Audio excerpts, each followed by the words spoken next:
What's up? What's up? I'm Dr. Omatma, host of Egg Meets Sperm, where we're busting fertility myths, sharing tangible tips for your fertility journey, and bringing you the most knowledgeable guests to support your journey to parenthood. This podcast is for both women and men because getting fertile as fuck is for both partners, don't you think? Remember, just listening to this podcast won't get you pregnant, but following the tips we share just may. Let's get you fertile AF so that you can co-create the family you dream of. And if your partner's not listening to this, make sure to share this episode with your partner. Hello and welcome to Egg Meets Sperm. I'm your host, Dr. Omatma, and my guest today is Heather Gray. She is a functional diagnostic nutrition practitioner, and she found this work after 27 years of undiagnosed Lyme disease, celiac disease, Hashimoto's, and endometriosis. She was depressed, anxious, and in chronic widespread pain, had bad skin, bloated, constipated, exhausted, weight gain, and horrible periods, just to name a few things. She set out on a path to healing, has now lost over 100 pounds, her pain has lessened, no more suicidal thoughts, and has all-day energy. She now has a practice where she teaches others how to take care of themselves and get the inflammation off their body and their brains. She gives you control of your health journey. She teaches you to destroy brain fog, moodiness, chronic inflammation, and pain. Welcome, Heather. I am so honored to have you here today. And it's been a little while since we've both been talking about this and have tried it back and forth. So I'm so glad that we're making it happen. And then pretty soon I get to have you on my show and we're just going to have so much fun. Yes, absolutely. So you have had quite a journey with healing, health, and gosh, I'm so glad that you're not in chronic pain and have energy and all of the things that have turned around. Yes. But I know that some of your journey was wrought with dealing with fertility issues on top of all the chronic things that you were dealing with. Can you share a little bit about what that journey was like for you? I always felt kind of bad because the two times that I was pregnant, I was never one of those that actually wanted to have kids ever. And so I always felt bad because I know that there's people out there who try and try and try and try. And so I got pregnant twice, and the first time I miscarried. And it was horrible because I had just gotten to a place where I was accepting of this and actually kind of looking forward to it. And I went in for our first sonogram appointment and listening for the heartbeat. And I was by myself. I didn't think anything of it. Told my husband, ex-husband at the time, or ex-husband now, told him not to worry about taking time off of work, that I did, it was just supposed to be like a normal checkup. Like I didn't think anything of it. I didn't realize that I was going to go in there and not hear my baby's heartbeat, right, and be by myself. And it's not something I talk about a whole lot. So how funny. I know. But yeah, so that kind of led to so I ended up having a DNC done because it had, they think that it had been gone for a while and my body wasn't expelling it. So I had to have a DNC done, which was a traumatic event all on its own.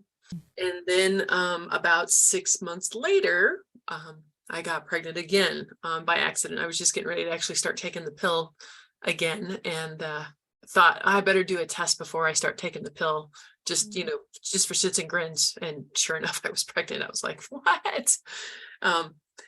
But hindsight's 2020. They found out that the first time around that my progesterone was in the tank, and that probably had a lot to do with my miscarriage. And so luckily they were good about being preemptive with that and putting me on progesterone, and that really actually helped out the pregnancy not be as horrible, getting that hormone in there.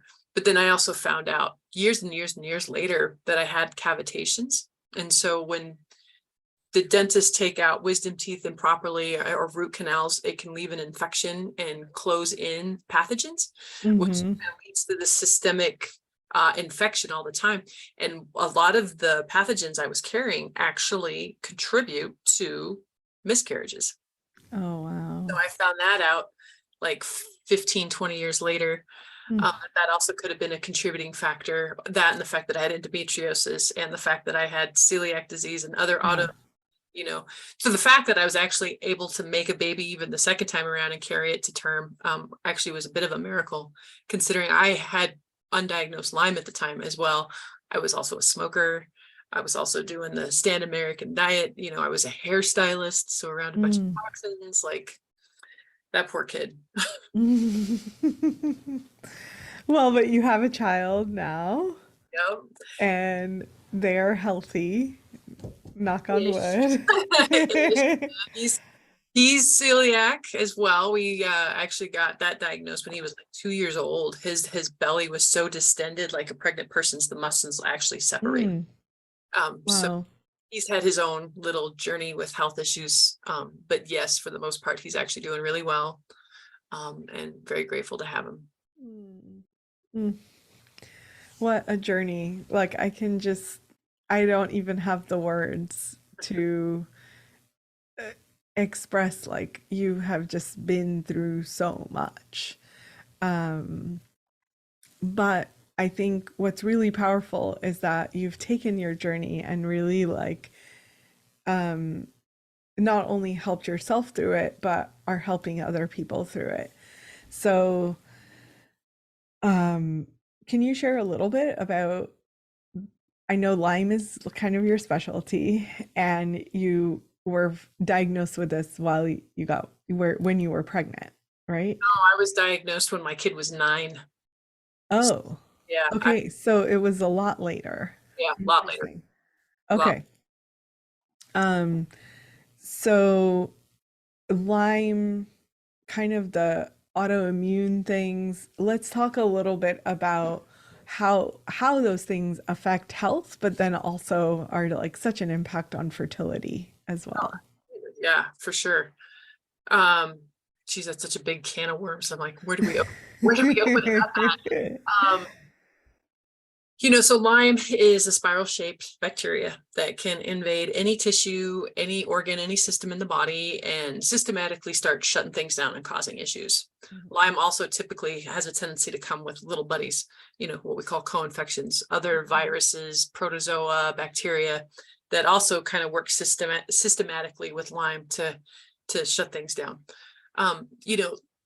The life cycle of Lyme and typical bacteria typically isn't to kill us, right? It needs a healthy host to continue. So if we're dead, right, it's defeated its purpose. What's happened in our society now is that we've got this fast-paced, toxic, inflammatory lifestyle, which is allowing these critters to be more virulent than they typically would be, right?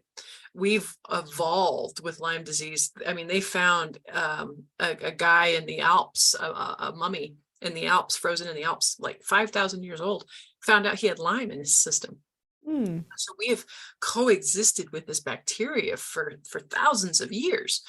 And typically back then, people weren't dying from Lyme. They were dying with Lyme, so I think a lot of it has to do with like lifestyle, right? Toxic burden. A lot of it has to do with genetics. I mean, there's so many, foundations of health that aren't there these days. And I think that's why, the boogeyman, like certain viruses and things like Lyme and autoimmune diseases are just on the rampage. Like people are collecting autoimmune diseases like trading cards, and they're not even thinking twice of like stepping back and going, okay, this isn't right. Like, what's going on here? Like, nobody's questioning it. It took me to get 3 before I took a step back and going, okay, might be punked. Like, what's going on here? And how do I reverse this, doctor? So you can't reverse it. You're going to take biological and be on this pill, for the rest of your life. And I'm kind of like, flag on the play. No, I don't accept that. Like,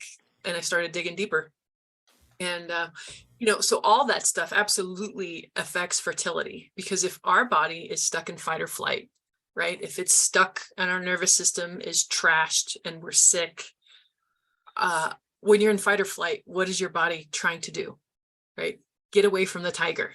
It's not worried about having sex. It's not worried about making a baby. It's not worried about digesting your food. So a lot of these triggers that are kind of stuck in our nervous system these days are also a huge contributing factor, I found, to a lot of these health issues. And then also fertility, because again, if we're stuck in fight or flight, our body is, fighting things off, we're inflamed, we're malnourished, right? It's no wonder that we're having so many issues with fertility issues. And that's just on the mom side, like so many other issues too on the dad side, and with toxins and inflammation. And it's crazy. It's crazy how far we've gotten off track. Yeah. And it's a no wonder that we're having so many fertility issues these days. Absolutely. I totally agree. I feel like it's such a systemic problem, and there are like very easeful solutions. It's just that they require such a big shift that they're not popular, right? No, not popular, not sexy. Like yeah. I've been pitching my story to this magazine, and they were like, "What's the one thing? What's the one thing?" I'm like, I don't know if I can There go was out there just and the tell one thing. people a one thing. Like that feels irresponsible. But I get what they're trying to do, and I might try to play ball, hmm because it's a good place to get a reach. And if one Yeah. person can hear me, then it might be worth it. Yeah. No, it is frustrating because people want that quick fix. They want the treatment. They want to do this expensive, fancy, whatever. And, really, let's start with diet. What do you put in your mouth every day? And how are you sleeping? And are you pooping daily? Those types of things. But that's, like I said, that's not the sexy stuff. Yeah. Yeah. And so like inflammation is a interesting word because I feel like it's getting a lot of popularity. So I'm curious from your perspective if there are some signs and symptoms or things that people can observe in their own bodies that might be indicators of like, hey, there might be this underlying thing that's going on in your body that you're not necessarily paying attention to, that is likely to domino into bigger and bigger and bigger problems. I'm curious if you have any insights on that, because I feel like that's the first step, is having people be like, oh shit, that's me. Or, oh shit, like I have those symptoms. So yeah, any light you can shed there. Absolutely. So inflammation, and don't get me wrong, inflammation is not inherently a bad thing. Like it is made in our body to have certain physiological aspects that's for good. But it's out of control is when we start having the issues and we start having these diseases that stem from too much inflammation. And so the funny part, it's kind of a double-edged sword when you asked about what symptoms can a person tie to, because that would mean that a person could actually be in tune with what that feels like. So a lot of times when a person's already really inflamed, so think of a cell, right, being this big, and they're really inflamed. And so there's only like an inch between it and the inflammation, right? So then when something else touches it, they don't really notice it because there's just this little wiggle room, right?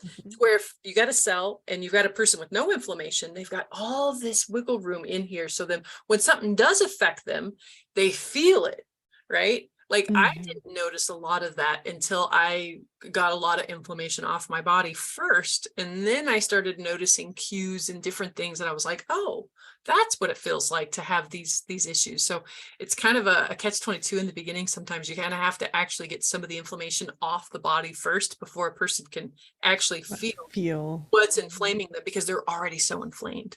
Right. But one easy way is, no matter how common a symptom may be, it is never normal. It is always your body's check engine light coming on saying, hey, dummy, down here, you've had this post-nasal drip for the past 3 years. Stop taking decongestants or whatever and fix this, or stop with the Tums, or stop with the, fill in the blank, because those are all signs that your body's like, hey, really, you need to figure this out. And all too often we're taking tape and putting it over that check engine light, and we cruise on with our days. And then we're shocked when we get diagnosed with Hashimoto's. We get diagnosed with, my hair's been falling out for a while and I'm exhausted and my feet and hands are freezing. I have a sex drive, but I'm going to continue to just take these things that kind of help with the symptoms, but never actually figure out that I had Hashimoto's until things are, way bad. And then I actually get a diagnosis.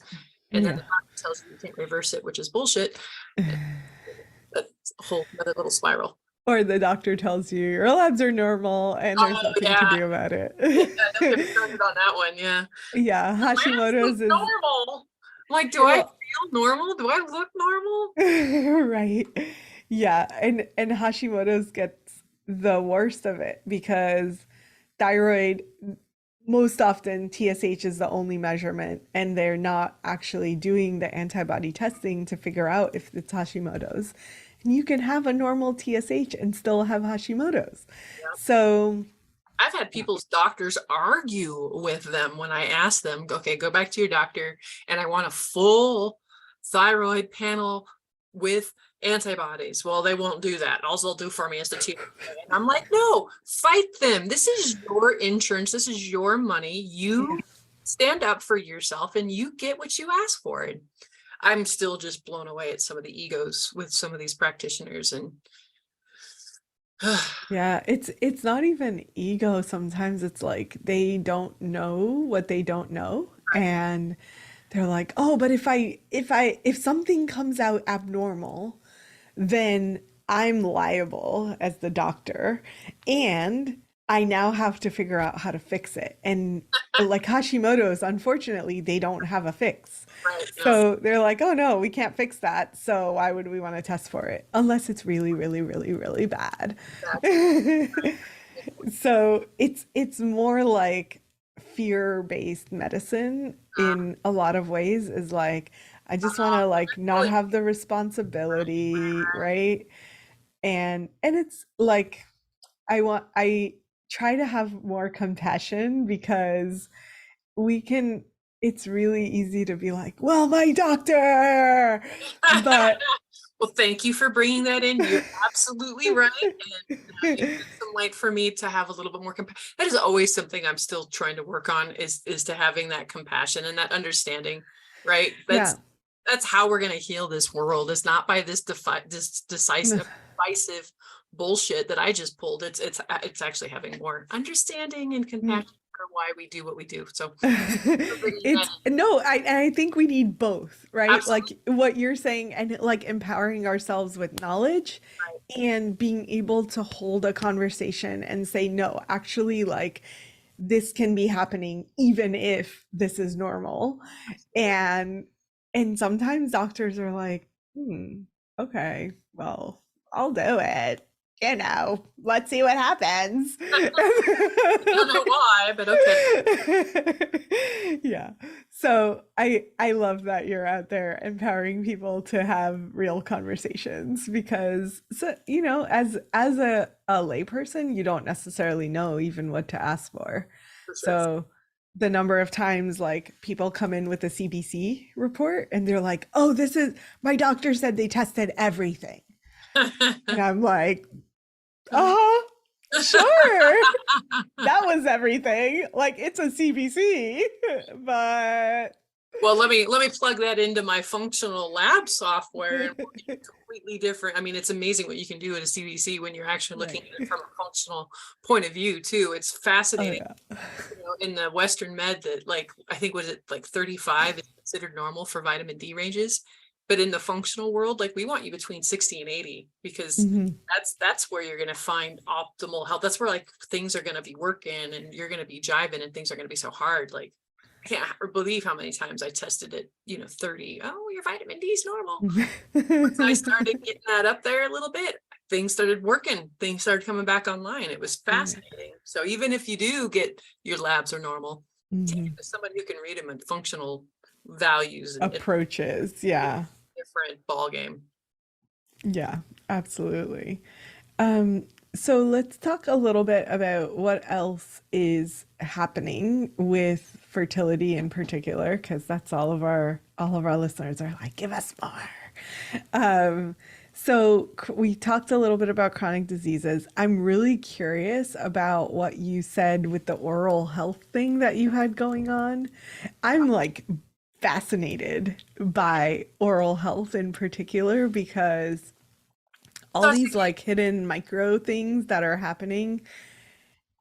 So just, yeah, like tell us all the things. absolutely. It's funny, we're being taught these days that your immune system is all in your gut. Starts with your gut, starts with your gut. Starts with your mouth. There's a microbiome in here. And God, there's research out there showing now that people who use mouthwash have like a 60% increase in high blood pressure issues. Like that when you start messing with this microbiome, it actually starts messing with everything else in your body. I also had a biological dental hygienist lately who taught me more than I had ever knew about oral health. And a lot of times we're like, oh yeah, I floss, my gums bleed a little, right? And we dismiss it. But again, that's one of those symptoms that's not normal. She told me even just a little bit of blood tells me there's an infection in your mouth. And if you have an infection in your mouth and you have an infection somewhere else in your body, your troops are scattered now, right? So if you are dealing with Lyme, if you are dealing with, fill in the blank, you're not going to be as able to pinpoint and laser and get rid of that problem if you've got other infections going on in the body, right? So she got me on a Sonicare toothbrush. She got me using a water pick, a tongue scraper, and remineralizing toothpaste. And I started mouth taping because I was a mouth breather. And they talk about your mouth is the saliva is like the ocean, and your teeth are like the coral. And if the ocean is dries out the coral, then more bacteria, bad bacteria can grow. You're more susceptible to cavities, like all kinds of stuff. What a game changer when I started taping my mouth at night and then implementing all these other oral health things. So, but the cavitation stuff's a little different. So it's, like I said, when they take out wisdom teeth, traditionally, there's some things that they leave behind that notoriously get infected. So then it's funny, like I have these big bony protrusions up along my jawline where my body tried to encapsulate the infection, but it didn't work. And so there was actually one part of my jawbone on the inside of it that it's pretty hollowed out because of the infection eating away at the jaw, at the jawbone. And then, like I said, so they'll go in there and when they do cavitation surgery, they scrape all that infection out, pathology, shoot it with a bunch of ozone and some other lasers and stuff, and sew you back up. And within like 2 weeks, like I was stuttering. I was walking into rooms and couldn't remember why I was walking into them. I would stop at a stoplight in my car, and when it turned green, I forgot where the hell I was going. Like my cognitive was like tanking, and it was so scary. And then within 2 weeks of having the surgery done, and which sucked is because the surgery was right around COVID, my cognitive decline was insane. Like I was having issues with walking into rooms, forgetting where I was, stuttering. That was bizarre. Driving in my car and at a red light, not remembering where the heck I was going by the time it turned green. And so I was going in to have surgery done, and it was right around the time of COVID, which totally sucked because they kept shutting them down, and they kept putting out my surgery. So it kept getting delayed and kept getting delayed and kept getting delayed. And when you have this like cognitive decline that you're aware of, like that's freaking scary to watch your brain slip and know that there's help right on the horizon, but some stupid virus is shutting it down. But when I finally got it done, like all it took was 2 weeks for everything to come back online again. It was amazing. And like I said, they got that stuff back from pathology and found out, I have to dig that lab back up. But there were a couple different, like there was some different types of staph. There was some different types of, I wish I could remember, but like some of them in the description says, oh, and causes miscarriages. Oh, and causes miscarriages. And I just started to cry. I was like, because some dentist didn't, whatever, cost me my baby, the first time, like really, this could have been the cause of that. Well, and, multiple years out of my life and the brain fog and all the cognitive and pain. And because like I said, when you've got an infection, especially so close to the brain, right, it makes it so much harder for everything else in your body to work correctly. So yeah, I'm glad you brought in the oral piece to health, because man, the more I've been digging into that, like it's just been fascinating on. Oh yeah, I'm with you. I like absolutely am blown away by the connection of our oral microbiome to everywhere else. Gut microbiome, but also vaginal microbiome, which is like the cutting edge thing in fertility right now. But to me, it's always about the connections, right? And it links Absolutely. back to our oral health, which is crazy. It's all It's one so track. It's all insane. connected. It's just the different Yeah, ends. yeah. Yeah, yeah, it's funny Um, the different parts we focus on, and then yeah, like it's a closed system, We're right. not a closed Yeah, system. Everything right. is talking to everything. Yeah. Yeah, absolutely. So, how did you figure this out? Like, how did you realize finally that it was a oral infection? So I have a brilliant doctor, integrative doctor, thank God. Mm, And, after years of working with me and still not getting better, 100%. She has a really smart dentist friend in Arizona who she had come out mm, and called all of her complex clients in one day to see him. And sure enough, like all he did was stick his finger in my mouth and he could feel that bony protrusion, which I never noticed before because mm, it's kind of right up underneath the gum line where you don't really mhm, see. But mhm, then now that I'm touching it, it's like, holy cow, it's insane. I mean, it's a mm. good, it feels like it's like a good marble size bony protrusion. And so he Wow. had me feel it and I was like, whoa. And had my boyfriend at the time feel it and he was like, whoa. Um, and he's like, yeah, he's like, I can almost guarantee. And then so the next thing I did was get some more fancy x-rays to diagnose the cavitations. And then it even took me probably 3 years after that, 2 years after that, before I actually got the surgery done because I started looking into it and it was stupid expensive and all out of pocket because biological dentists, a lot of times don't take Yeah, insurance. yeah.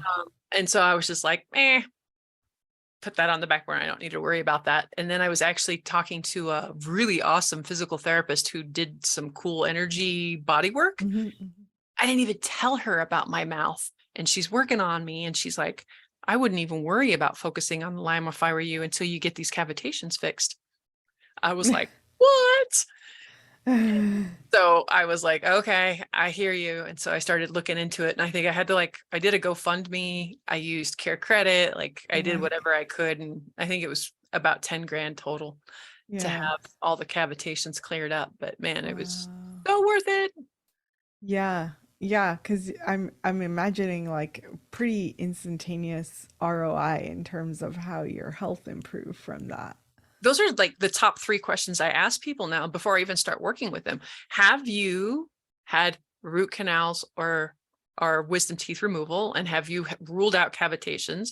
Have you looked into sleep apnea? Because again, right, all the best Right. treatment in the world and the best diet in the world is not going to do you any good if you're not getting enough oxygen at night when you sleep. Mm-hmm. And do you have mold issues or do you suspect mold in your house? Because again, Mm-hmm. mold is insidious for causing systemic inflammation, brain Mm-hmm. fog, all kinds of issues. And if you're, I love this.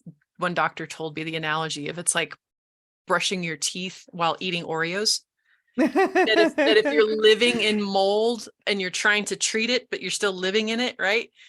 Like you have to, that's another huge barrier to health, that if you're living in mold and you've got the genetics that make you not able to detox it properly, that's going to be a huge barrier to Mm-hmm. health. And so yeah, some definitely issues to look into. And I think that goes the same with like anything, fertility, a lot of that stuff. If these areas aren't working properly, it's going to affect all these little areas, fill in the blank, whether it's Lyme or fertility or autoimmune or mental health. Like, Yeah.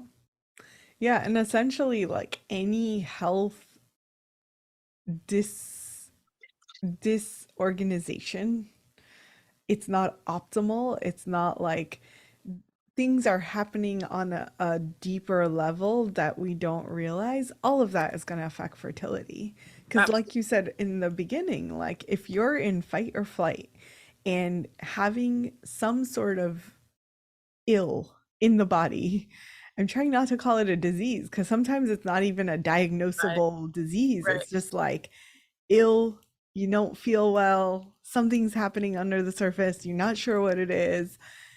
All of that is enough to put your body into fight or flight. So the instant that you're in that mode, forget it. Like your body's like, I can run or I can make babies. I can't do both at the same time because we can't have sex while we're running. Right. Exactly. Simple. So yeah, Absolutely. it's so important. So Yeah, it let's, dials down to cellular wellness because you were trying to stay yeah. away from, the disease model, which is what kind of keeps us stuck sometimes.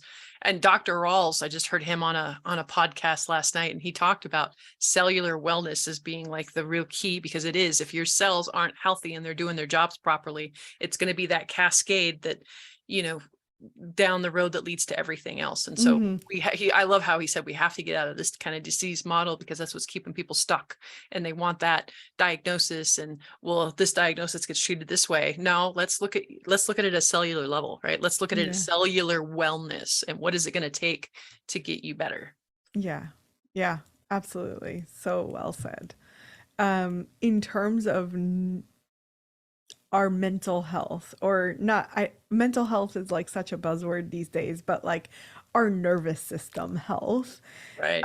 and like being in this fight or flight state.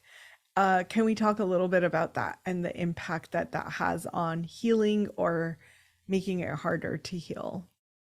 Oh, absolutely. I mean, that was part of the reason why I kept relapsing. Is because especially being a functional practitioner, I was great at taking a supplement. I was great at dialing in my diet. Like, you gave me a protocol and I nailed it, but I never looked into the trauma that was hidden in my nervous system, whether it be big T trauma from like divorce or military or a death in the family, childhood trauma, and chronic illness. Like, chronic illness and toxins act as a big T trauma in your nervous system as well. And so I never, ever, ever looked into any of these things before. And then I kept relapsing. And then finally, it was about 2 years ago, I'm back to being overweight again. I'm back to being reactive again. I'm back to being angry again. And my husband now, thank God, bless him, I love you, but I'm not going to stay married to an angry person. Right? Like, whatever it takes, I will help you, but I can't do this anymore. And it's kind of what helped me pull my head out of my butt and go, okay, I need to start digging again. And, that's when so it was funny. I started off by going on the keto diet, because you talk about buzzwords, keto, big time buzz. So I go on keto, which I found out later from my genetic testing, that keto is horrible for me because I don't process saturated fats well. But I started gaining more weight, and I was more inflamed and more depressed on keto. And so I'm like, all right, I'm going to go back to my roots. I'm going to go back to my functional ways and put my money where my mouth was. And I tested for food sensitivities. I tested my gut function. I looked deeper into my genetics. I looked more into my detox pathways. And sure enough, I was also reacting to olives, almonds, and coconuts, and what's like the basis of almonds, olives, and coconut. That was a no wonder. And then, like I said, then I found out I don't process saturated fats that well. Right. So, inflammation is what, Jesus, I was diagnosed bipolar. I was diagnosed depressant. You think about it. My first suicide attempt when I was 15, and then my second was when I was 19. So I've been on every kind of possible drug you could possibly imagine, just masking the symptoms. Again, nobody ever digging deeper on why the 15-year-old was trying to kill herself, right? So brain inflammation, these chronic illnesses, alcohol, mold, anything that causes inflammation on your body causes inflammation on your brain. Same thing with a leaky gut. You've heard the term leaky gut. That's a big buzzword. Well, if you got a leaky gut, you also have a leaky brain, because the two are connected. And so, and you have a leaky vagina and uterus. So yes, it is all literally connected. Absolutely. Hence my endometriosis, absolutely. Yeah. So, God, I want to get the word like crazy out of the dictionary, because it's so detrimental once a person gets called crazy, or if they have a moment and they act crazy. I want to say something like, your brain inflammation is showing. Heather, your brain inflammation is showing. I used to get called crazy, and then once you get called that it sticks with you for the rest of your life. Like, everything you do is crazy. It's like people are always looking at you to do the next crazy thing. Like, it's horrible. And it was all reversible. Mhm. I don't have those issues with my mood anymore. I don't have those issues with depression and anxiety like I used to. Can it come back if I start eating the wrong inflammatory foods, or if I get around people with too much perfume, or, my toxic bucket gets overloaded again? Absolutely. And so it's been a very diligent lifestyle choice now that I've made to live this clean way, because I have my brain, I Yeah. have my body, right? Like, things are working. Yeah. And you want to like sustain that for a long Absolutely. time. Because that's the other thing people are thinking that is normal. The dementia and Alzheimer's is just a part of growing old. Yeah. No, people, Yeah. it's not. It's not. Yeah. It's another inflammatory process from our crazy ass lifestyle, and it absolutely can be avoided. Yeah. Yeah. Well, thank you so much for joining us today. This has been like such a beautiful weaving of your own personal journey and all of the things that you've learned along the way that are so crucial to supporting other people, the people that you support, the people that are listening in today who are like, why can't I figure out my fertility stuff? Here you go. Like, these are some gems that you can take with you, and make sure to tune in for the rest of the week so you can hear Heather's amazing tips and things that you can apply into your life and do them now, do them well, so that you can catapult your health and your fertility to the next level. Thank you so much for joining us. We will have ways to connect with you, Heather, in the show notes. But can you just share real briefly, like, where is the best place for people to find you?